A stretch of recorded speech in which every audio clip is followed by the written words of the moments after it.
네, 첫 번째 강의 원래 이제 원어원이라고 해가지고 프로듀서 네. 아니 프로듀스? 그 원어원이 아니고요. 원래 기초 과목이 이제 학부에서 원어원 보통 해가지고 그렇게 한번 시작을 해보도록 하겠습니다. 목차에서 이제 처음에 이제 리스크가 무엇인지, 그리고 이제 금융권에서 다른 주요 리스크에 대해서도 설명드릴 거고요. 시장 리스크가 어떻게 시작하게 됐는지와 그거에 대한 이제 전반적인 설명을 드릴 거예요. 오늘은 이 네 가지 목차로 구성이 되어 있고요. 보시면 이제 리스크는 솔직히 이제 그냥 예상치 못한 불확실성에 대해서 무조건 리스크라고 하는 거거든요. 이게 이익이 된다고 해서 리스크가 아닌 게 아니라 손실이든 이익이든 어떤 방향으로든 내가 예상했던 방향과 다르게 가면 그거는 리스크라고 하는 게 맞고요. 금융 측면에서는 이제 주로 이제 이익보다는 손실 측면에서 이제 저희가 예상했던 것과 다르게 손실을 보게 되면 그거에 대한 것에 대해서 이제 금융 측면에서는 리스크라고 크게 보고 있고요. 이제 여기서 보시면 이제 금융 리스크는 또 이제 크게 재무 리스크하고 사업 리스크로 나뉘게 되어 있는데요. 재무 리스크는 이제 뭐 이자율 변동이라든지 채무 불이행 등 금융시장에서라고 얘기를 하고 있는데, 이제 뭐 채무 불이행이라고 한다고 하면 이제 증권사라든지 아니면은 은행 같은 경우에는 이제 뭐 돈을 대출을 했다가 불이행했을 시 이제 그런 못 받게 되는 내역에 대해서 리스크가 있을 수 있고요. 이제 이자율 변동 같은 경우에 저희가 보통 예대 마진이라고 해서 대출 금리보다 예금 금리가 더 낮게 되어 있는데 설정이 되어 있는데, 이제 뭐 대출은 고정으로 주고 예금을 만약에 변동으로 줬다가 변동 금리가 올라가는 바람에 예금 금리가 더 많이 나가게 된다거나, 아니면 이제 그러한 본인이 은행이 다른 은행에서 또 돈을 빌릴 때 그게 잘못된다거나, 수학 같은 경우에서 이제 이자율 변동에 따라서 또 발생될 수 있는 리스크가 있을 수 있거든요. 그래서 그런 내용을 이제 재무 리스크라고 하고, 이제 사업 리스크는 그 외에 이제 전반적인 경영 전반적으로 뭐 이제 시장 문제라든지 아니 뭐 기술이라든지 뭐 여러 가지 마케팅 같은 그런 걸로 인해서 올 수 있는 리스크거든요. 그러니까 뭐 여기서 보시면 만약에 금융 쪽에서는 예를 들면 뭐 2007년 8년 리먼 사태 때에는 뭘 어떻게 하려고 해도 될 수가 없는 거죠. 이제 증권 같은 경우에 완전 폭락을 했고, 증권 시장 자체가 안 좋고, 이제 경제 사이클도 우리나라도 이제 증권 시장뿐만 아니라 그때 환율 때문에 환타격도 많이 입었기 때문에 경제 사이클도 안 좋아서 어떤 금융 주식뿐만 아니라 전체적인 사업 자체 전반에 관해서 좀 안 좋았었던 경제 사이클을 가지고 있었기 때문에 그때는 어떤 비즈니스 리스크가 컸을 수밖에 없는 때였다라고 이렇게 할 수 있는 것처럼, 약간 이거는 외부적인 요인, 저희가 매크로 팩터라고 하죠. 경제학에서 외부적인 요인으로 인해서 일어나게 되는 대부분의 리스크를 말하고요. 또 이제 뭐 마케팅이라든지 아니면 뭐 상품 디자인, 뭐 기술 혁신 이런 거는 또 이제 내부적인 예를 들면 이제 뭐 지금 이제 현재 뭐 AI라든지 뭐 빅데이터라든지 그런 것들이 활성화되고 있는데, 그런 걸 만약에 못 따라가게 되면 이제 비즈니스적으로 리스크가 올 수가 있으니까 그런 거에 대해서는 사업 리스크라고 하고요. 이제 금융회사는 이제 주로 사업 리스크보다는 재무 리스크 쪽에 치중이 많이 되어 있기 때문에 이것에 대한 관리가 더 중요하다라고 말을 하고 있고요. 네. 리스크는 대략적으로 그런 식으로 지금 이제 나눠져 있고, 금융권에서 다루는 주요 리스크가 이제 보시는 것과 같이 한 7가지 정도로 나눌 수 있는데요. 여기서 이제 4번 금리 리스크 같은 경우에는 이제 보통은 시장 리스크 안에 들어가 있는 걸로, 왜냐면 이제 시장 리스크에서 다루는 팩터들 중에 금리도 있고 환율도 있기 때문에 약간 그 안에 넣는 경우도 있고 이렇게 따로 빼는 경우도 있는데, 일단은 저는 이거는 금감원에서 사용하는 표를 따랐습니다. 그래서 리스크 유형을 보시면은 일단 신용 리스크 같은 경우에 거래 상대방 채무 불이행에 따른 잠재적인 경제적 손실 이렇게 되어 있잖아요. 그냥 은행에서 돈을 빌려줬는데 그놈이 안 갚은 거예요. 안 갚고 튀면은 신용 리스크가 생기는 거고요. 근데 이제 저 신용 리스크 같은 경우에는 저희가 담보를 가지고 있으면 신용 리스크라고 하지 않는데, 네, 그 신용을 믿고 빌려준 거죠. 그래서 신용 리스크인데, 그래서 저희가 이제 그 임담보를 하면 안 된다고 하는 것이, 은행권에서 담보를 잡을 수 없을 때는 네, 사람을 담보로 잡거든요. 그래서 절대 보증을 서주시면 안 됩니다. 왜냐면은 자기의 리스크를 미니마이즈 하기 위해서 온갖 힘을 다 썼을 때 안 돼서 크레딧 리스크로 신용으로 오는 거거든요. 그 사람의 뭐 신용이라든지 아니면 그 사람의 담보를 이용해서 하겠다라는 걸 가지고 그건 무조건 떼인다고 생각하시면 돼요. 두 번째 시장 리스크는 이제 저희가 지금 이제 타겟으로 할 리스크인데요. 여기서 보시면 부내외 자산과 부채의 가격 변동으로부터 발생하는 잠재적인 경제적 손실이라고 되어 있어요. 이제 이 부내외라는 거가 그 저기에 장부라는 말을 부내외라고 한 거거든요. 그러니까 장부내, 장부외인데 이 장부는 회계장부를 말하는 거예요. 그래서 저희가 재무제표 내에 있는 자산인지 아니면 그 재무제표에 표기되지 않은 자산과 부채가 있을 수 있거든요. 그거에 대해서 제가 이 다음번에 좀 설명을 드리도록 할게요. 그거에 대한 자산부채 가격 변동으로 발생하는 손실이고요. 운영 리스크는 이제 운영을 잘못해가지고 뭐 시스템을 잘못했다든지 뭐 인력을 잘못 썼다든지 그런 손실인데, 뭐 예를 들면 세스에서 저번에 컨설팅 하다가 고객사 정보가 밖으로 유출되는 바람에 그 세스 컨설팅 부서가 다 없어졌거든요. 그러니까 그런 식으로 약간 운영에 있어서 뭐 절차라든지 인력이라는 시스템 부재로 인해서, 보안 시스템 문제로 인해서 그냥 손실이 발생하는 거죠. 그렇게 되면 이제 일단 컨설팅 비용 거의 한 3배 물어주셨어야 됐을 거고, 그거에 대한 법률적인 책임도 졌어야 할 거고, 그러니까 상당한 손실이 생기게 되거든요. 그런 거고, 이제 금리 리스크는 이제 금리 때문에, 금리가 저희가 예상했던 것과 다르게 변동할 때 발생하는 손실이고요. 유동성 리스크는 이제 저희가 회계를 할 때 그 흑자 도산하는 경우가 있어요.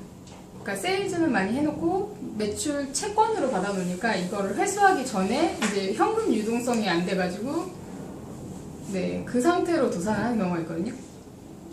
중간에 이제 그 파이낸스를 잘못하신 거죠. 현금을 끌어오는 흐름과 이거 저희가 생산해내는 그런 타이밍이 안 맞아가지고 그럴 때, 그러니까 네, 이거는 현금 흐름의 유동성에 대한 리스크이고요. 평판 리스크나 전략 리스크 같은 경우에는 이제 크게 영향을 끼치지 않았었는데, 이게 그 리먼 브라더스 사태로 인해서 그때 AIG라든지 미국의 큰 여러 개의 금융회사들이 거의 도산까지 갔다가 겨우 이렇게 빌어가지고 살아났잖아요. 그러니까 그 이후로 이제 시장에서 약간 신뢰를 상실함으로써 발생하는 리스크라고 해서, 그때 아마 AIG 주가가 50센트까지 떨어졌던 걸로 알고 있거든요, 주당. 그래서 거의 뭐 휴지가 되다시피 했었는데, 그 어떤 그런 평판이라든지, 그러니까 뭐 전략 같은 걸 잘못 썼기 때문에 그분들이 그때는 이제 저희가 솔직히 말하는 MBS를 너무 많이 매수를 한 상태여가지고, 네, 그게 이제 자기네가 생각했던 예상과 거꾸로 가게 되면서 좀 리스크가 커져가지고 망할 뻔했던 거에도 이런 저런 두 가지 요소가 끼쳤기 때문에 약간 요새는 이런 것까지도 보고 있고요. 그래서 어떻게 보면 이제 평판 리스크라든지 전략 리스크 이런 것들이 저희가 CCR이라고 해서 거래 상대방 위험, 그러니까 거래 상대방의 평판이라든지 전략을 잘못했을 때 저희가 그 거래 상대방으로 인해서 입을 수 있는 리스크 같은 것도 이제 신용 쪽에서는 측정을 하려고 하고 있고요. 네, 그래서 일단은 주요 리스크들은 이렇게 되고, 이제 아까 부내외 자산을 설명을 드리려고 일단 저희가 타겟을 하고 있는 기업의 재무제표 작년 말 그리고 재작년 말까지 해가지고 가져와 봤거든요. 여기 자산 과목 보시면은 보통 은행이기 때문에 저기 단기 매매 금융자산 매도 가능 만기 보유 요 세 가지가 2, 3, 4번이 다 주식이에요. 그리고 이제 5번 대출채권. 대출채권은 저희가 여기 기업은행에서 대출해준 액수고요. 이제 위험 회피 회계 파생 상품 자산이 있고요. 그러니까 이거는 위험 회피 회계라는 거는 이제 어떤 파생 상품을 구매했을 때 그것으로 인한 위험을 회피하기 위해서 이제 뭐 백투백이라고 해야 될까요? 그러니까 뭐 콜 옵션을 매수했으면 이제 풋을 매도한다든지 약간 이런 식으로, 그러니까 네, 그 사이에 어떤 그 이익금만 먹겠다 하는 식으로 거래를, 두 가지 거래를 이렇게 묶어서 생성을 할 수가 있거든요. 약간 그런 식으로 파생 상품에 투자한 거에 대해서 그 리스크를 줄이기 위해 또 이제 별도로 또 다시 거꾸로 투자를 해놓은 액수를 말하는 거고요. 이제 그 다음번에 7번째는 종속기업, 관계기업 투자가 있고 부동산 투자가 있으시고 나머지 유형, 무형 자산이 있고요. 그러니까 여기는 거의 다 자산이 지금 다 주식 아니면 부동산밖에 없잖아요. 근데 이제 부동산 같은 경우도 보통 이제 은행이기 때문에 지점을 내거나 아니면은 이렇게 뭐 전세라든지 그런 것 때문에 지금 투자 부동산이 있는 거지, 딱히 그게 없었다면은 거의 이제 현금하고 증권, 대출 세 가지 정도로만 딱 이루어져 있다고 보시면 돼요. 근데 이제 보통의 일반적으로 예를 들면 뭐 삼성이라든지 애플이라든지 이런 회사 같은 경우에는 이렇게 저희 상품 파는 회사잖아요. 그래서 보통은 이제 현금이 있을 거고, 저 2, 3, 4번이 되게 조그맣게 인베스먼트라고 해서 그냥 그 밑에 조그맣게 어느 정도 있을 수도 있고 없을 수도 있어요. 왜냐면 저게 주 목적인 회사가 아니기 때문에, 금융회사가 아니어서. 그리고 거기서는 이제 재고 자산이 제일 크게 나오는 거죠. 뭐 휴대폰이라든지 뭐 아이패드라든지, 그리고 이제 그런 거를 만들기 위한 부품부터 이제 완료품까지 해가지고, 완료품이 되면 재고 자산이 되는 거고요. 이제 부품이면 이제 부품으로 해가지고 나오거든요. 얼마 수 있다 뭐 이런 식으로 해서 보통 이제 그게 크고, 네, 자산에 이제 그 매출 채권이 들어가 있겠죠. 그러니까 그러니까 이미 판매는 했는데 돈을 이제 어음으로 받기로 해서 나중에 이제 들어오게 될 액수에 대해서 보통 그렇게 되고요. 이제 그 다음에는 이제 뭐 유무형 자산 이렇게 나오고 기타 자산 이런 식으로 나오게 되는데, 이 단위가 100만 원이어가지고 엄청난 액수입니다. 9조 정도 있는 거예요. 현금인 예치. 네? 현금인 예치금이 9조 정도 있는 거라고요. 900만 원이 아니라. 네, 100만 원이에요. 단위가. 네. 사상 공이 100만 원이거든요. 그죠. 네, 그래서 그러면은 10억 50억 원, 네, 그죠. 네. 대출 채권 엄청나네요. 185조가 있네요. 대출로 먹고 사는 게 맞죠. 네. 확실히. 확실히 정기말보다 단기말 지금 대출 채권이 늘었잖아요. 자산이 늘어났죠. 그러면 저기서는 안 보이는데 위험 회피 6번 네, 같은 네, 경우는 파생 상품 투자를 네 적게 좀 줄였던 것 같아요. 손실이 거꾸로 있다거나. 얘기하면은 저 정도 규모로 파생 상품이 투자가 돼 있다라고 봐도 되는 건가요? 네, 저거 이상 되어 있을 경우가 많아요. 왜냐면 다 회피를 할 수는 없으니까.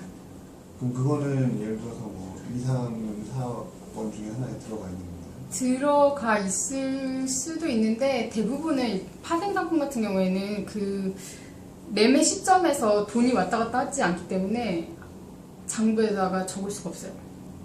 샀는데 일단 여기는 뭐가 현금이 들어와야 쓰는 거잖아요. 나가거나.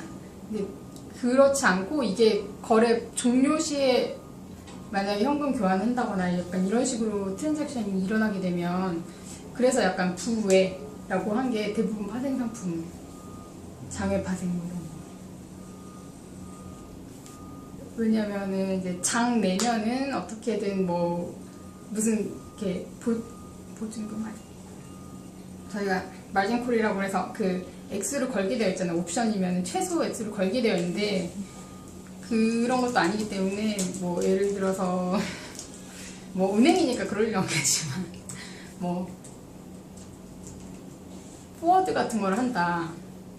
퓨처는 어차피 나눠져 있으니까 상관없는데, 포워드인데 그냥 뭐 스위스 은행이랑 해가지고 그냥 언제 이거 주고받자 이렇게 계약만 해놓은 시점에서는 뭐 어떻게 표현할 수 있는 게 없기 때문에 주석에는 달아놓을 수 있어도 이 재무제표 상에는 표시가 안 되게 되거든요. 만기까지는. 그래서 만기가 돼야 손익이 잡히고 그리고 나서 이제 들어가게 되기 때문에 그 기간이 몇 년이 될지 뭐 몇 달이 될지 모르겠지만 네, 그러니까 1년 내로 그 이 재무제표를 작성하는 여기 기간 보시면 12월 23일이 만료일이잖아요. 그럼 보통 1월 1일부터 12월 23일까지 이제 캘린더 이어가 랑 똑같이 피지컬 이어라고 해서 재무제표를 쓰는 이어를 가져간다는 얘기인데 그렇게 대부분 이렇게 많이 하시는데 보통 이제 3월 1일부터 해가지고 또 하시는 회사들도 있고 하셔가지고 그러면 예. 여기 같은 경우는 파생상품 자산을 지금 잡아놨잖아요.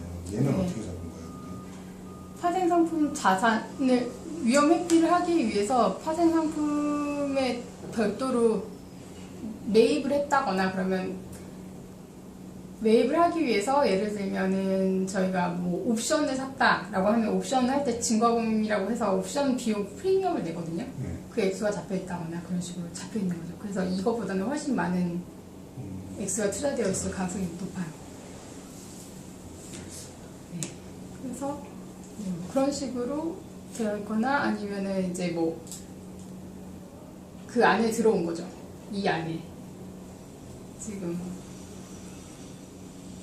중간에 뭐 한 번 교환이 있거나 뭐 두세 번 교환이 있거나 그런 식으로 거래가 될 수도 있어가지고 그 교환 한 번 했다거나 해서 일어나서 이제 쓸 수 있는 어떤 넘버가 생겨났다고 한다면 들어올 수 있겠죠. 네, 그래서 이렇게 자산 항목이 이렇고요. 그리고 부채는 이제 저기 이렇게 단기 매매 금융부채, 뭐 예술부채, 차입부채, 사채가 그 저희가 그 사채가 아닙니다. 사사로이 빌린. 네. 그래서 뭐 다른 은행에서 빌려 쓸 수도 있고요. 차입 부채는 어디서 빌리는 거예요? 그러면? 차입부채요? 예수 부채는 예술부채 같은 경우에는 이제 예금에 대해서 나가야 할 돈일 거고요. 그렇고 차입은 네. 차입은 차입은 본? 차입부채. 주석 16번, 23번, 43번 읽어봐야 되는데 제가 안 읽어보고 와서. 사채는 그런 게 아니고 네, 사채는 그냥 일단 빌린 돈이죠. 네, 외부에서. 그리고 네, 한국 부채도 부채가 더 많이 잡혀 있네요. 지금. 이게 아직까지는 저 트랜잭션이 완료가 안 돼가지고 부채로 잡혀 있을 수 있거든요. 줘야 되는 돈이 네, 뭐 어느 정도 이렇게 여기 보시면 장부상 손익 기준이 보수적인 관점으로 보통 하기 때문에 손실은 즉시 인식을 하고 이익은 발생을 해서 돈이 들어와야 인식을 하는, 그러니까 이익 인식이 좀 더 늦거든요. 손실보다. 손실은 확실히 날 것 같다 하면 무조건 일단 넣게 되어 있어요. 그래야 회계 장부가 건전성을 가질 수 있어가지고 이거는 회계 룰이어서 저희랑 그 상관없이 이렇게 룰이 되어 있어가지고, 그러니까 뭐 예를 들면 저희가 돈을 빌려줬는데 저분이 다른 신용회사에서 얘기를 들어보니 신용 등급이 하락되었다거나 그러면 저희 돈도 못 갚을 가능성이 높아지면 그런 뭐 등급 하락에 대해서는 얼마 정도로 예를 들면 손실이 났었다라는 기록이 있으면 그 정도로 손실을 미리 당겨서 인식을 하게 되거든요. 그런 식으로 해서 아마 부채가 많을 수도 있어요. 그리고 이제 뭐 네, 충당부채 저거죠. 저희가 지금 시장 리스크를 하는 이유는 충당금 때문에 저거를 쌓아놔야 돼서 저 7번 때문에 하는 거고요. 저 액수를 줄일 수 있다면 저희가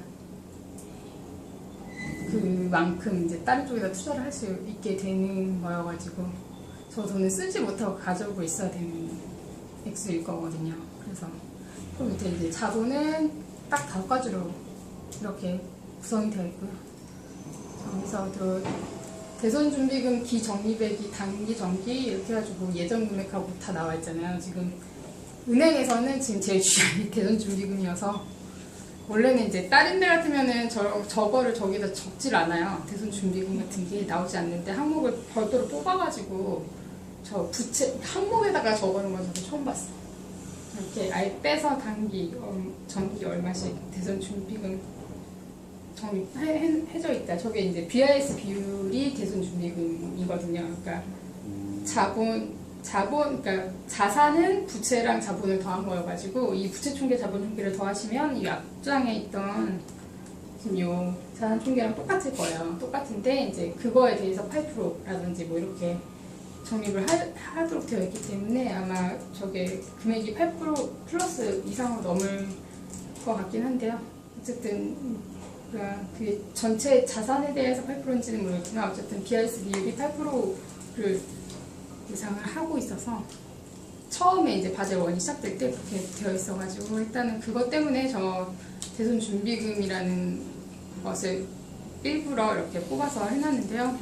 여기서는 이제 저희가 봐야 되는 거는 화생상품 부의 거래가 되는 이유가 상품 거래 시에 아무런 현금 흐름이 발생하지 않아가지고 장부상 표기가 불가능해서 주석으로 따라붙을 수는 있지만 네, 지금 당장 여기에서는 보실 수가 없기 때문에 부의 거래가 있을 수 있다는 점이죠.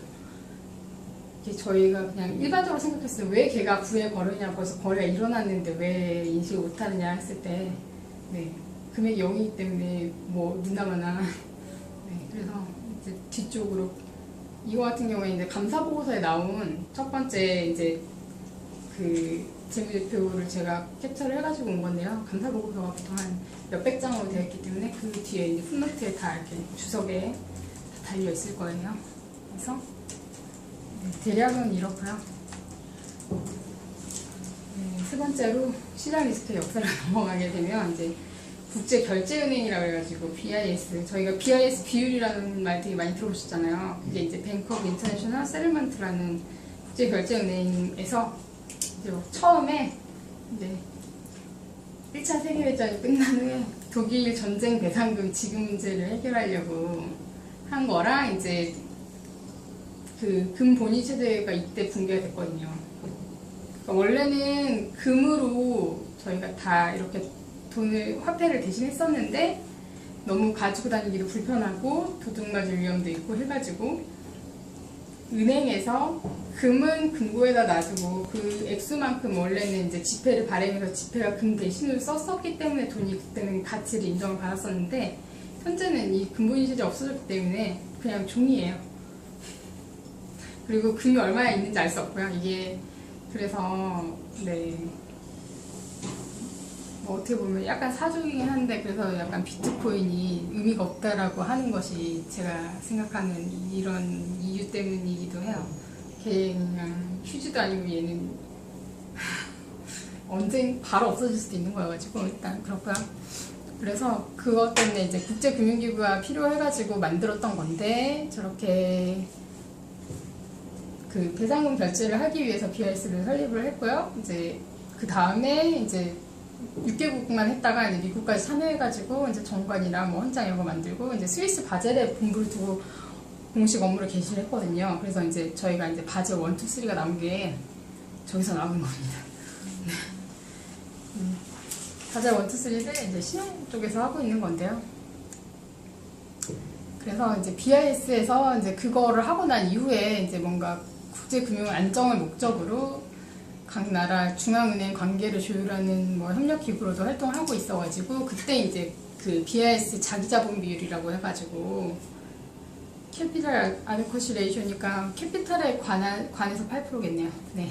그래서 어느 정도가 되는 건지를 이렇게 퍼센트로 해서 이게 높다는 거는 이제 안정성이 높다는 거예요. 예를 들면 처음에 이제 바젤 1에서 8%를 정했다고 이제 이후에 나오는데 뭐 10%가 있다 그러면 우리는 규정치보다 많이 갖고 있기 때문에 만약에 한꺼번에 예금이 뭐 뱅크런이라고 해서 다 빠져나가거나 할 때에도 이제 지급 여력이 그만큼 있고 만약에 그게 거꾸로 낮다고 하면은 이제 자본에 비해서 위험 자산이 너무 많아가지고 뭐 리퀴디티 그러니까 유동성 문제라든지 여러 가지 문제로 경영상의 위험을 초래할 수도 있다는 뜻이죠. 네.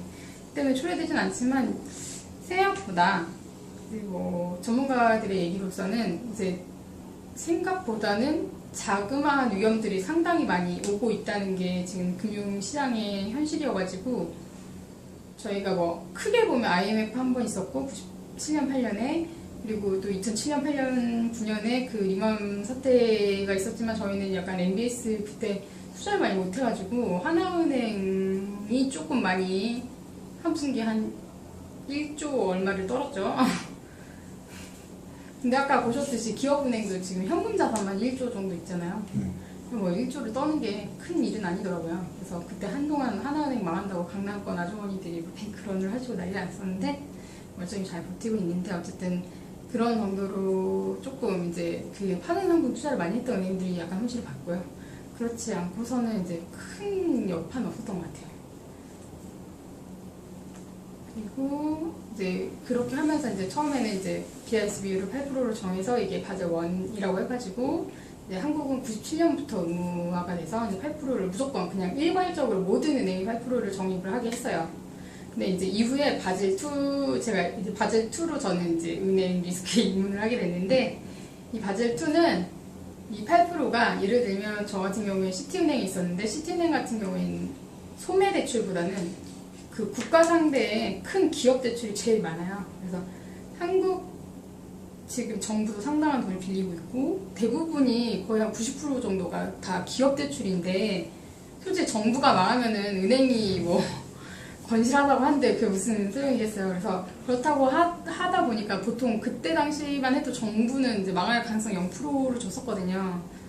그 이후로 막 그리스가 망하고 막 이래가지고 조금 문제 있긴 했었지만 그래서 0에서 이제 20% 정도 선밖에 안 되기 때문에 그거를 위해서 8%를 유지한다는 것은 그런 어떤 은행별로 차별화를 둬야지 이게 너무 높다라는 거죠. 왜냐하면 소매 대출이 아니기 때문에 네, 그쪽에서 이거 신용을 빵꾸 낸다거나 채무 불이행을 할 하등의 이유가 없는 그런 자산들이 너무 많아가지고 이제 그래서 이제 이때부터 표준 방법 아니면 고급법을 해가지고 이제 8% 대신에 나한테 내가 가지고 있는 포트폴리오에 적절하도록 위험 자산을 계산 방식을 바꾸기 위해서 이제 바젤 2가 실시가 됐던 거고요. 이제 바젤 3가 또 이제 10년에 발표가 되고 지금 이제 2014년부터 2019년까지 적용하는 것으로 이어지고 있고요.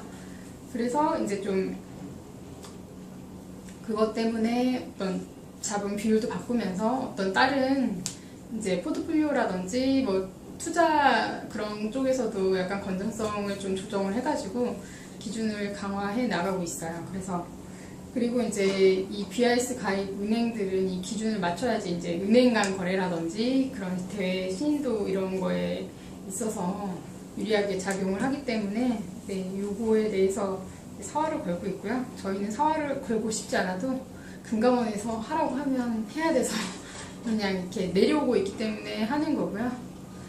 이제 저희 그 BCBS라고 해서 바젤 커미티 온 뱅킹 슈퍼비전이라고 네, 그 산하 단체인데 이제 저희가 한동안 했던 FRTV에 대해서 이제 여기서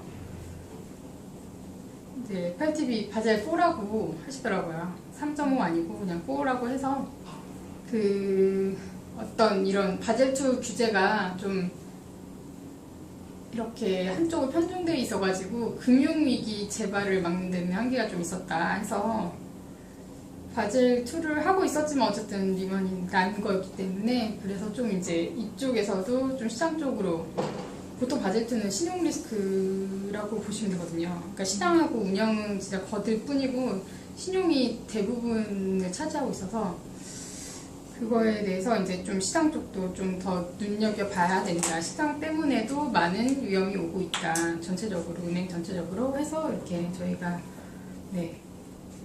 이 FRTV도 시작되게 됐고, 이제 시장 리스크도 이제 그 바젤 1이 일어난 이후로 시작이 되게 된 거예요. 그래서 보시면 이제 88년에 BIS가 됐고, 저희 나라는 97년부터 시작을 했는데, 이제 그 이후에 여러 가지 이유가 있어가지고 97년 말부터는 이제 시장 리스크도 반영을 해라. 그러니까 산정을 해서 반영을 해달라라고 해서 그 전까지는 원래 신용 리스크만 계산을 하다가 이제 시장 리스크도 그때부터 97년 때부터 이제 계산을 하기 시작해서 저희가 아마 그 지금 하고 있는 알고가 그때 아마 2000년 초반, 99년 말부터 2000년 초반 그때 이제 처음 도입이 됐어요. 한국에도.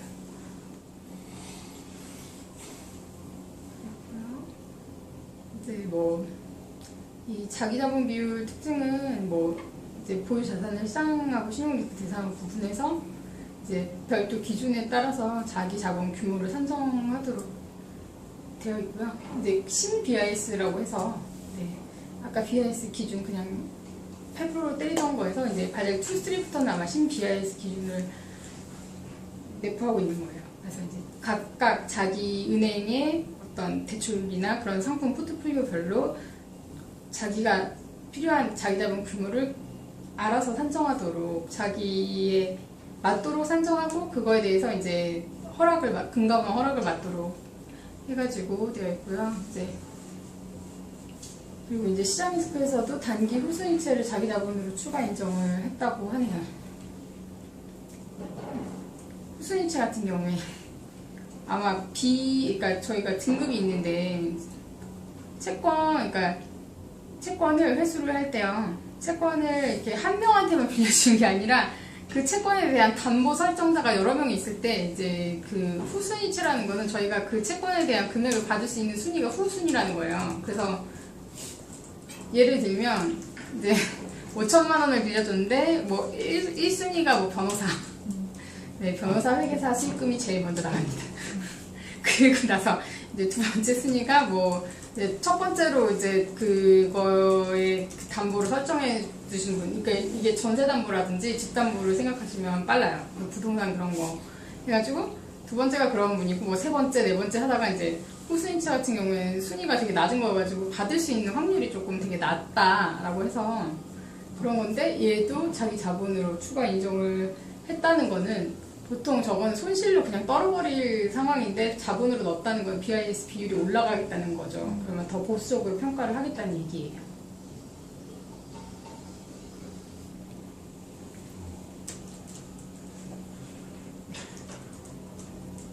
그냥 이제 이런 거는 네 그냥 보수적으로 평가하기로 했다. 그러니까 점점 더 약간 보수적으로 평가를 하고 있다. 그렇게 아시면 되고요. 이제 네. 마지막 시장 리스크에 대한 전반적인 설명인데, 네, 금융기관 보유하고 있는 자산이 이제 뭐 주가라든지 금리, 환율 보시면 안 돼요. 그리고 이제 밑에 선물이나 수합거래 같은 경우에는 가격 변화가 있어가지고 좀 이해가 쉽지만 옵션 같은 경우에는 이제 변동성 볼라틸리티 구해야 되거든요. 그래서 저거랑 이제 시간 경과에 따라서도 옵션 가격이 변해요. 그런 이유는 이제 저희가 옵션 가치를 솔직히 만기가 될 때까지 어떻게 될지 아무도 몰라요. 만기 시점에 가야 아는데 저희는 그걸 계속 예측을 해야 되잖아요. 시장 리스크는 데일리로 지금 현재가를 구해야 하기 때문에 예측을 해야 해서 이제 저 시간 경과에 따라서도 변한다는 것이 만약에 저희가 옵션을 12개월, 1년짜리를 샀는데 지금 6개월이 지났어요. 6개월 앞부분을 이제 또 예측을 해나가면서 그 액수를 정해야 되는데 그 지금 현재 상태에서 이제 예를 들면 6개월짜리 옵션이 팔리고 있는데 그 옵션 가격이 만기가 똑같고 다른 모든 조건이 똑같은데 가격이 낮아졌다 라고 하는 거는 앞으로 시장 가격이 떨어질 거라는 예측이잖아요. 그것 때문에 저희가 옵션을 매수했는지 매도했는지에 따라서 저희가 돈을 더 벌 수 있는지 아니면 손실을 인식을 해야 될지를 생각을 해야 되기 때문에 그것 때문에 시간 경과에 따라서 변할 수가 있는 거예요. 그래서 뭐 솔직히 시간 경과라고 하기보다는 약간 그 시간 경과에 따른 마켓의 가격 변동에 따라서 변동이 있을 수 있어가지고 네, 이런 거는 약간 주의가 요구가 되죠. 저희랑 상관없이 어차피 저희 계약은 만료가 될 거지만 그거에 따라서 이제 가져갈 수 있는 이익 금액이 왔다 갔다 예측 상황에서는 할 수 있기 때문에. 네. 그 시간 경과 같은 경우는 네. 변동성은 뭐 이렇게 바뀔 수 있겠지만 시간 경과는 이렇게 뭔가 비례해서 가격이 다운되거나 올라가거나 하죠. 옵션도요? 보통은 이제 옵션이라든지 채권이라든지 뭐든 오랜 시간이 걸리면 더 가치가 높아지네요. 왜냐면 예측 불가능한 측면이 많아서 이자율도 뭐 채권이 5년치보다 10년치가 조금 더 높을 수 있고 그렇긴 하거든요. 근데 왜냐면 그렇지 않으면 이제 사람들이 5년 거를 사지 10년 거를 장기 투자를 하려고 하지 않기 때문에 뭔가 베네핏을 줘야 해서 그럴 수도 있는데 그것 때문 딱 다른 게 아니라 딱 시간 때문에 변동한다고 하기에는 조금 애매한 측면이 있어요. 네. 그리고 이제 기초자산 같은 경우에도 네. 가격 변화를 저희가 예측을 계속 네. 해야 되지 않아요? 네네. 네. 그래서 근데 이제 뭐 선물 같은 경우에는 기초자산 변화가 없는 게 그때 이미 계약을 할 시점에 이미 기초자산 가격을 정해놨어요. 네.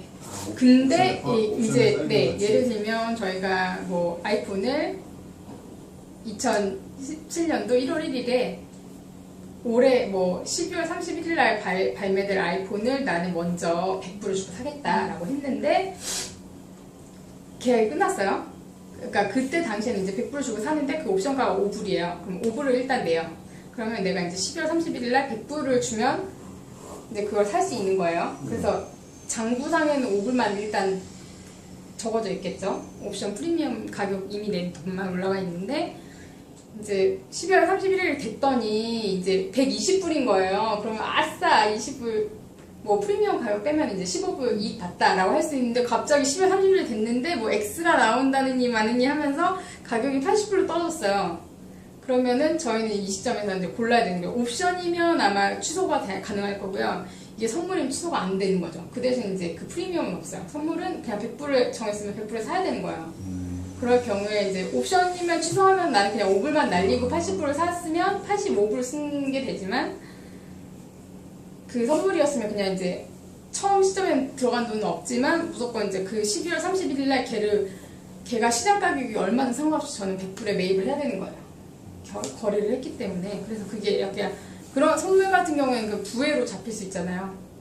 그리고 그 거래가 일어나야지만 그게 장부에 들어가니까 이제 그렇게 될 거고 마켓에 대비해서 이제 비싸게 산 거지만 네 그렇죠. 뭐 그때 당시에는 더 높게 예측을 했기 때문에 그 20불이 저에게는 리스크로 떨어지는 거죠. 그래서 그런 식으로 이제 한두 가지 거래가 아니고 여러 가지 거래들이 각각의 리스크를 가지고 돌아가고 있기 때문에 특히 좀 옵션 같은 경우에는 주의가 조금 요구가 되는. 왜냐면 선물은 그냥 정해져 있기 때문에. 제가 착각했어요. 이거를 사다 가지고 있는 걸로 상상을 해가지고 착각했어요. 계약을. 그래서 뭐 또 시장리스 같은 경우에는 뭐 현물 상품 가격 변동이잖아요. 델타라는 게 이제 현물 상품이라기보다는 그냥 이제 그 기초자산이라고 하면 더 편하고요. 현물 상품이라고 잘 안 쓰고 기초자산 가격 변동에 따른 델타고 델타가 변동하는 거에 따라서 이 지금 기초자산이 얼마큼씩 내 그 리스크 얼마큼씩 변하느냐 걔는 또 감마라고 하고요.